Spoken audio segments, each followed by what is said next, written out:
1955 में राज कपूर और नरगिस मद्रास के एवीएम स्टूडियो में फिल्म चोरी चोरी की शूटिंग कर रहे थे। तब तक राज कपूर एक दूसरी अभिनेत्री पद्मिनी में दिलचस्पी लेने लगे, जो उसी स्टूडियो में एक दूसरे सेट पर अपनी फिल्म की शूटिंग कर रही थी। पद्मिनी को लेकर राज कपूर और नरगिस के बीच झगड़े शुरू हो गए थे। लगभग उसी समय नरगिस ने यह तय किया कि अब बहुत हो चुका। उन्होंने महबूब खां की नई फिल्म मदर इंडिया में काम करने का फैसला किया। सालों पहले महबूब की फिल्म से ही नरगिस ने अपने करियर की शुरुआत की थी और तब तक महबूब हिंदी फिल्म इंडस्ट्री में काफ़ी विख्यात भी हो चुके थे। इस रोल के जरिए नरगिस पूरी दुनिया को दिखाना चाहती थी कि वो राज कपूर के कैंप से बाहर निकल आई है। मदर इंडिया से पहले 1940 में महबूब इसी विषय पर औरत नाम की फिल्म बना चुके थे। टीजीएस जॉर्ज नरगिस की जीवनी the life and times of Nargis में लिखते हैं, महबूब को मदर इंडिया की प्रेरणा 1937 में बनी एमजीएम की फिल्म द गुड अर्थ से मिली। इसकी लेखिका पर्ल एस बक ने एक चीनी किसान परिवार का चित्रण करते हुए स्वार्थ रहित माँ की तकलीफों और दुखों का चित्रण गजब की संवेदनशीलता के साथ इस फिल्म में किया था। फिल्म देखकर हजारों दर्शकों की तरह रोए महबूब खां को तुरंत अंदाजा हो गया था कि यह फिल्म चीन की तरह भारत में भी प्रासंगिक रहेगी। उनके असिस्टेंट बाबूभाई मेहता ने मैक्सिम गोर्की के उपन्यास मदर से भी इसकी प्रेरणा ली थी। पर्ल बक और गोर्की की कहानियों और गुजरात में अपने अनुभवों का सम्मिश्रण करते हुए महबूब ने औरत फिल्म बनाई थी, जिसने पहली बार सिनेमा के पर्दे पर भारतीय नारीत्व का प्रामाणिक चित्रण दिखाया था। मदर इंडिया में हीरो के तौर पर काम करने वाले थे दिलीप कुमार। राज कपूर से अलग होने के बाद नरगिस ने पहली फिल्म मदर इंडिया साइन की थी। महबूब ने इसके हीरो के तौर पर दिलीप कुमार को साइन किया था। राज कपूर कभी नहीं चाहते थे कि नरगिस दिलीप कुमार के साथ कोई फिल्म करे। अगर महबूब की कोई योजना सफल हो गई होती तो न उन्होंने सुनील दत्त को साइन किया होता और न ही नरगिस की ज़िंदगी में वो आते। महबूब के साथ हुई मंत्रणा में दिलीप कुमार ने सुझाव दिया कि फिल्म में नरगिस के बेटे के रोल को फिर से लिखा जाए और वो फिल्म में डबल रोल करे, पहले भाग में नरगिस के पति का और दूसरे भाग में उनके बेटे का। महबूब इस सुझाव को मान गए और उसी हिसाब से उन्होंने कहानी में परिवर्तन करने भी शुरू कर दिए। दिलीप भी इस रोल के लिए जरूरी खास विग बनवाने लंदन चले गए, लेकिन दिलीप के लंदन जाने के बाद महबूब के लेखकों ने अपना विचार बदल दिया। उन्होंने महबूब को मूल कहानी पर फिर से काम करने के लिए मना लिया। जब लंदन से लौटने के बाद दिलीप कुमार को ये सब पता चला तो उन्होंने फिल्म से निकल जाने का फैसला कर लिया। नरगिस ने इस फिल्म में अपने जीवन का सर्वश्रेष्ठ अभिनय किया। इस फिल्म में एक महिला की एक युवा पत्नी से एक बूढ़ी महिला बनने की कहानी बुनी गई, जिसमें रोमांस के साथ साथ एक महिला ने जीवट और दृढ़ता की कहानी बनाई, जिसे अपने खुद के बेटे को गोली मारने से परहेज नहीं होता। टीजीएस जॉर्ज नरगिस की जीवनी में लिखते हैं, इस रोल से नरगिस को पूरे भारत या पूरी दुनिया में बहुत ख्याति मिली। उनको कार्लोवी वारी पुरस्कार से सम्मानित किया गया। जब दिलीप कुमार से पूछा गया कि नरगिस की 3 सर्वश्रेष्ठ फिल्में कौन सी है, उन्होंने जवाब दिया नरगिस की सबसे अच्छी फिल्म थी मदर इंडिया, उनकी दूसरी सबसे अच्छी फिल्म भी थी मदर इंडिया और उनकी तीसरी सबसे अच्छी फिल्म भी थी mother India. Mother India film का एक नकारात्मक असर भी हुआ कि इसने नरगिस को इस तरह टाइपकास्ट कर दिया कि इस बात की कल्पना भी नहीं की जाने लगी कि वो कभी इससे छोटा रोल करे। मदर इंडिया के बाद उनके लिए हर रोल उससे छोटा ही हो गया। मदर इंडिया रिलीज होने के 30 साल बाद 1988 में सुभाष झा ने इंडियन एक्सप्रेस में लिखा, मदर इंडिया नरगिस के लिए वैसी ही थी जैसे मार्लन ब्रांडो के लिए गॉडफादर और जूली एंड्रयूज के लिए द साउंड ऑफ म्यूजिक। इस फिल्म में नरगिस की भूमिका और फिल्म आपस में उतनी गुथ गई कि दोनों को अलग अलग करना लगभग नामुमकिन हो गया। नरगिस ने खुद स्वीकार किया था कि मदर इंडिया करने के बाद उनके लिए कोई और रोल करना असंभव हो गया। दिलचस्प बात यह थी कि जब नरगिस ने यह रोल किया था तो उनकी उम्र थी मात्र 28 साल। सिर्फ 28 साल की उम्र में मां की भूमिका निभाना सचमुच में हिम्मत का काम था। महबूब खां को मदर इंडिया में दिलीप कुमार का विकल्प ढूंढने में काफ़ी मशक्कत करनी पड़ी। आखिर में ये रोल नरगिस से 1 साल जूनियर सुनील दत्त को गया। सुनील दत्त एक ज़माने में रेडियो सिलोन के लिए काम करते थे और फिल्म में सितारों का इंटरव्यू लिया करते थे। वर्ष 1953 में उन्होंने फिल्म 2 बीघा ज़मीन के प्रीमियर पर कंपेयरिंग की थी। सफ़ेद सूट पहने सुनील दत्त ने दर्शकों के बीच बैठे फिल्मी सितारों को मंच पर बुलाकर उनसे 2 शब्द कहने का अनुरोध किया था। उन सितारों में एक थी सफ़ेद साड़ी पहने हुई, अपने बालों में चमेली का फूल लगाए नरगिस। ये उनकी पहली मुलाकात थी। उन दोनों में से किसी ने भी यह कल्पना नहीं की थी कि 5 सालों के अंदर ही वो एक दूसरे के पति पत्नी होंगे। सुनील दत्त को राष्ट्रीय पहचान तब मिली जब बी आर चोपड़ा ने उन्हें अपनी फिल्म एक ही रास्ता में साइन किया और तभी पहली बार महबूब खां की नज़र उनके ऊपर पड़ी। महबूब अपने कलाकारों के बीच दोस्ती को बहुत बढ़ावा देते थे ताकि उनके अभिनय में सहजता बरकरार रहे। वो अक्सर आउटडोर शूटिंग किया करते थे ताकि उनके कलाकारों को एक साथ समय बिताने के लिए समय मिले। नरगिस ने भी अपने दो सह अभिनेताओं सुनील दत्त और राजेंद्र कुमार के साथ काफ़ी समय बिताया। महबूब ने फिल्म में सिनेमेटोग्राफर फरदीन ईरानी को बाढ़ के शॉट लेने के लिए खास तौर से उत्तर प्रदेश भेजा, जहां उन दिनों बाढ़ आई हुई थी। फिल्म की अधिकतर शूटिंग महाराष्ट्र और गुजरात में लोकेशन पर हुई। तभी एक ऐसी घटना हुई जिसने नरगिस को सुनील दत्त के बहुत करीब लाकर खड़ा कर दिया। गुजरात में मदर इंडिया के मशहूर आग के सीन की शूटिंग हो रही थी। उसमें पुआल के एक ढेर में आग लगाई जानी थी ताकि उसमें छिपे हुए सुनील दत्त बाहर आ सकें। टीजेएस जॉर्ज लिखते हैं कि जब नरगिस जलते हुए पुआल के ढेर के बीच दौड़ रही थी, हवा ने अचानक अपना रुख बदला और नरगिस आग की लपटों के घेरे के बीच फंस गई। सुनील को जैसे ही इसका अंदाजा हुआ तो आग की लपटों के बीच दौड़ते हुए चले गए और बुरी तरह से घबराई नरगिस को आग की लपटों से बचाकर बाहर ले आए।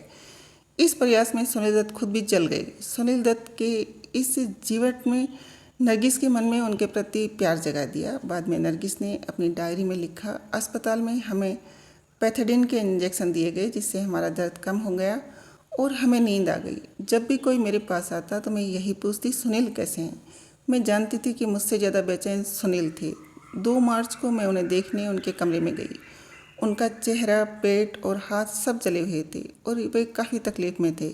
मैं उनके साथ पूरे दिन रही। उसके बाद मैं उनकी इस तरह देखभाल करने लगी जैसे वो मेरा हिस्सा हैं। कुछ दिनों में हालात ऐसे हो गए कि मैं उनसे 1 मिनट भी दूर नहीं रहना चाहती थी।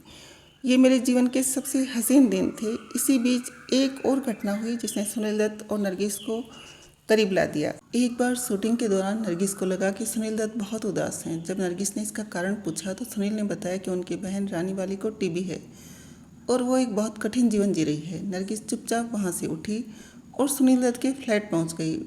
यहाँ से वो रानी को अपने फैमिली डॉक्टर के पास ले गई। उन्होंने उनके बच्चे को भी तब तक अपने घर में रख लिया जब तक रानी पूरी तरह से ठीक नहीं हो गई। नरगिस का रानी से मिलना जुलना बढ़ ही गया। टीजेएस जॉर्ज लिखते हैं कि एक दिन नरगिस रानी के यहाँ कुछ अधिक समय के लिए रुक गई। जब रात हो गई तो सुनील दत्त अपनी कार से नरगिस को उनके मैरिन ड्राइव वाले घर में छोड़ने गए। रास्ते में उन्होंने नरगिस को विवाह के लिए प्रपोज कर दिया। नरगिस ने उस समय कोई जवाब नहीं दिया। उन्होंने इस बारे में रानी से बात की। अगले दिन शाम को अपनी बहन रानी के जरिए सुनील दत्त को अपने प्रपोजल का जवाब मिल गया। कई सालों बाद सुनील दत्त ने अपने एक पत्रकार दोस्त पीके रविंद्रनाथ को बताया था कि अगर उनकी मां ने एक मुस्लिम बहू को स्वीकार करने से जरा भी झिझक दिखाई होती तो शायद उन्होंने नरगिस से विवाह नहीं किया होता। लेकिन उनकी मां को नरगिस को देखते ही आभास हो गया कि उनका बेटा उसके साथ सुखी रहेगा। उन्होंने उन दोनों को अपना आशीर्वाद दे दिया। 25 अक्टूबर 1957 को बम्बई के लिबर्टी सिनेमा में मदर इंडिया का प्रीमियर हुआ।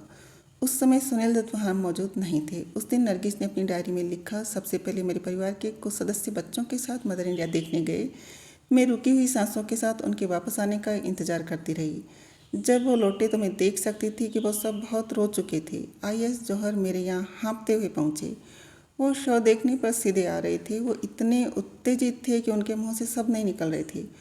उन्होंने मुझे कहा, अब मुझे फिल्मों में काम करना बंद कर देना चाहिए। महबूब खान ने फ़ोन कर मुझे अपने घर बुलाया। जब मैं वहाँ पहुँची तो जौहर, नेमानी और धीरूभाई वहाँ पहले से ही मौजूद थे। इसके बाद नरगिस फिल्म के प्रीमियर में जाने के लिए तैयार हुई। उनके हाथ पैर ठंडे थे और वो महसूस कर सकती थी कि वो काँप रही है। नरगिस ने सुनील दत्त को भेजे एक पत्र में लिखा, मुझे बताया गया कि नवकेतन पूरे प्रीमियर की शूटिंग कर रहा है। हर कोई तुम्हारे बारे में पूछ रहा था। काश मैं उन्हें बता सकती कि तुम तो मेरे दिल, आँखों और सांसों में बैठे हुए हो।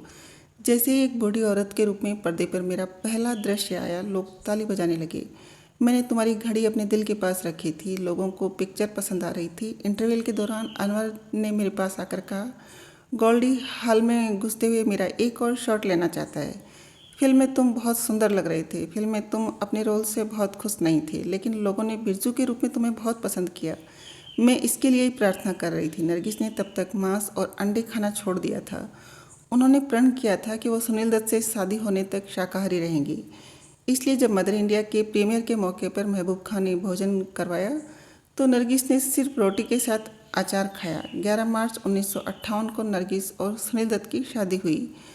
उन दोनों ने सांता क्रूज के आर्य समाज हॉल में शादी की। उस दिन भी एक मज़ेदार घटना घटी। नरगिस शादी के समय नियत स्थान पर नहीं पहुंच पाई क्योंकि वो पॉप की मुंबई यात्रा के कारण बहुत बड़े ट्रैफिक जाम में फंस गई थी। नम्रता और प्रिया दत्त अपनी किताब Mr and Mrs Dutt memories of our parents में लिखती है कि सुनील दत्त ने 3 घंटों तक उनका इंतजार किया। कार में बैठी नरगिस सोचती रही कि कहीं सुनील दत्त ये तो नहीं सोच रहे हों कि उन्होंने आखिरी क्षण पर उन्हें धोखा दिया है। वो मोबाइल फ़ोन का ज़माना तो था नहीं। दूसरे छोर पर सुनील दत्त यह सोचकर अपनी जगह से नहीं हिले कि अगर वो फ़ोन करने गए और इसी बीच नरगिस वहाँ पहुँच गई तो वो सोचेगी कि वो उन्हें छोड़कर चले गए। लेकिन उन दोनों के धीरज का अच्छा परिणाम निकला जब करीब आधी रात के समय नरगिस और सुनील दत्त की शादी हो पाई। ये एक गुप्त शादी थी। मदर इंडिया कुछ महीने पहले ही रिलीज हुई थी और जनता के बीच उन दोनों की माँ बेटे की इमेज थी। उस समय नरगिस भारतीय सिनेमा की फर्स्ट लेडी बन चुकी थी जबकि सुनील दत्त अभी बम्बई में अपने पैर ही जमा रहे थे।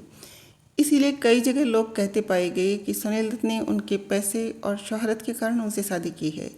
लेकिन नरगिस पर इसका कोई असर नहीं पड़ा। नरगिस अपने पति के लिए करवा चौथ का व्रत रखने लगी, हालांकि वो मुसलमान थी। फिल्म इंडिया पत्रिका ने मदर इंडिया को तब तक सर्वश्रेष्ठ फिल्म करार दिया। इस फिल्म में अच्छी कहानी के सभी गुण थे, घुमावदार प्लॉट, बेहतरीन डायलॉग, अच्छा संगीत और भावनाओं का ओवरडोज। इस फिल्म की जिस तरह का क्रिटिकल अक्लेम मिला था तब तक किसी फिल्म को नहीं मिला था। कहानीकार जावेद अख्तर ने एक दिलचस्प टिप्पणी की कि सभी हिंदी फिल्में मदर इंडिया से पैदा हुई हैं। विश्वर देसाई ने अपनी किताब darling ji the two love story of Nargis and Sunil Dutt में लिखा, मदर इंडिया की रिलीज नरगिस पर एक तरह से बोझ बन गई। उनके इंटरव्यू और ऑटोग्राफ लिए जाने लगे। नरगिस के पास बधाई के फ़ोन कॉल्स की झड़ी लग गई। मशहूर अभिनेत्री नादिरा ने उनके पास आकर उन्हें मुबारकबाद दी। नरगिस को इस तरह की प्रशंसा पहले अपने किसी भी रोल के लिए नहीं मिली थी। नादिरा ने उनसे कहा उन्हें सुनील के रोल से ज़्यादा उनकी शक्ल पसंद आई, लेकिन नरगिस अपने पहले की सोच पर कायम रही कि सुनील दत्त के अभिनय को सबने पसंद किया था। दिल्ली में मदर इंडिया के प्रीमियर में प्रधानमंत्री जवाहरलाल नेहरू ने भी शिरकत की। उसी साल नरगिस को फिल्मों में उनके योगदान के लिए पद्मश्री से सम्मानित किया गया। 1957 में मदर इंडिया को विदेशी भाषा श्रेणी में ऑस्कर के लिए नामांकित किया गया। उन्हें उस साल फिल्म फेयर ने मदर इंडिया में अभिनय के लिए सर्वश्रेष्ठ अभिनेत्री का पुरस्कार भी दिया।